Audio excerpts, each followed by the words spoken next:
उसका तो मैं आपका कैप्शन हुआ, उम्मीद कर रहा हूँ कि आप ब्रह्मचर्य का पालन कर रहे होंगे।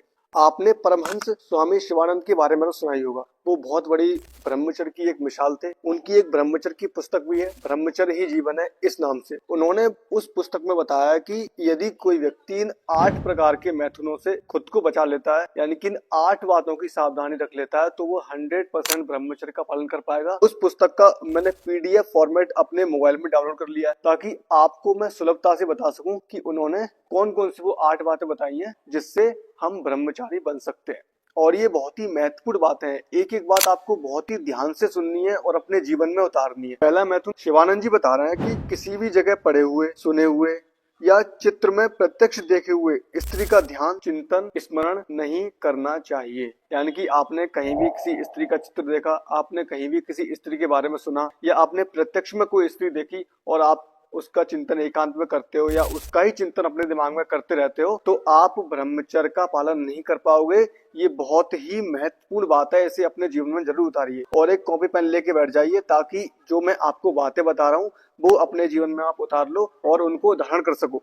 वो दूसरा बता रहे हैं कि स्त्री के रूप, गुण और अंग प्रत्यंग का वर्णन, जैसे कि श्रृंगार, गायन व गाना, ऐसी किसी प्रकार की गंदी बातें हमें नहीं करनी चाहिए। यानी कि कुछ व्यक्ति होते हैं जो स्त्रियों के या लड़कियों की बातें एकांत में करते हैं, तो इन बातों से भी हमें खुद को बचाना है। यानी कि ये भी 8 प्रकार के मैथुनों के अंतर्गत आता है और इससे भी हमारी ब्रह्मचर्य साधना खंडित हो सकती है। वो तीसरा क्या बता रहे हैं कि स्त्रियों के साथ गेंद, ताश, शतरंज, होली इत्यादि खेल ना खेलें। यदि आप स्त्रियों के साथ या लड़कियों के साथ किसी प्रकार का खेल खेलते हो तो काम उत्तेजना बढ़ती है, यानी कि मन चंचल है, वो विषयों में ले जाएगा, उसके प्रति काम भावना जागृत करा देगा। तो इसलिए आप अपने आप को इन क्रियाओं से बचाइए। वो चौथा क्या बता रहे हैं कि किसी भी स्त्री की ओर गिद्ध या ऊंट की तरह गर्दन उठाकर या गर्दन झुकाकर, छुपाकर या मोड़कर नहीं देखना है। उनका सीधा संकेत है, किसी भी स्त्री को काम भाव से नहीं देखना है, किसी भी महिला को काम भाव से नहीं देखना है, क्योंकि वो हमारी माता समान है, क्योंकि वो हमारी बहन समान है। यदि उन्हें आप काम भाव से देखेंगे तो कितना भी प्रयास कर लीजिए, आप ब्रह्मचर्य का पालन नहीं कर पाएंगे।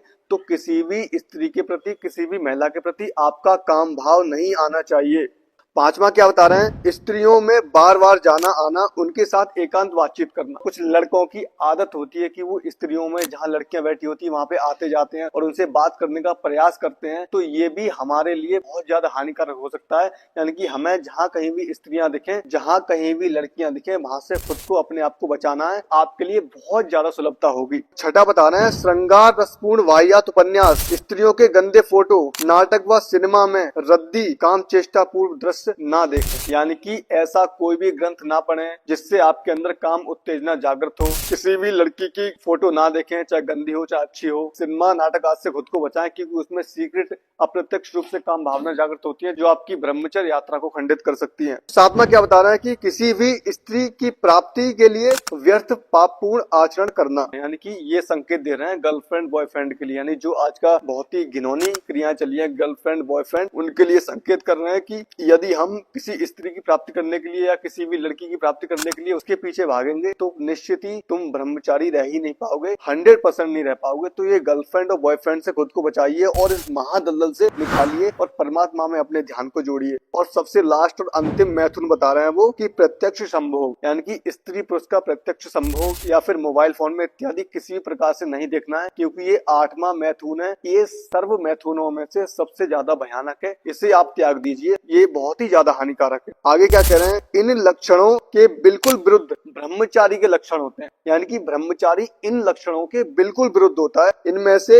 एक भी मैथुन आपके ब्रह्मचर्य को या आपके संपूर्ण जीवन को नष्ट भ्रष्ट करने में समर्थ है। ये विषय मुझे बहुत ज्यादा महत्वपूर्ण लगा, इसलिए मैंने इस पर एक वीडियो बनाई। यदि आपने इन विषयों को त्याग दिया तो आप 100% ब्रह्मचर्य का पालन कर पाओगे, और नहीं त्याग पाए तो आप बिल्कुल भी ब्रह्मचर्य नहीं रह सकते, चाहे आप कितना भी प्रयास कर लीजिए। ऐसे ही मैं आपको एक नई ज्ञानवर्धक वीडियो के साथ मिलूंगा। तब तक के लिए ब्रह्मचर्य का पालन करते रहिए और इन 8 मैथुनों को पूर्णतः त्याग दीजिए।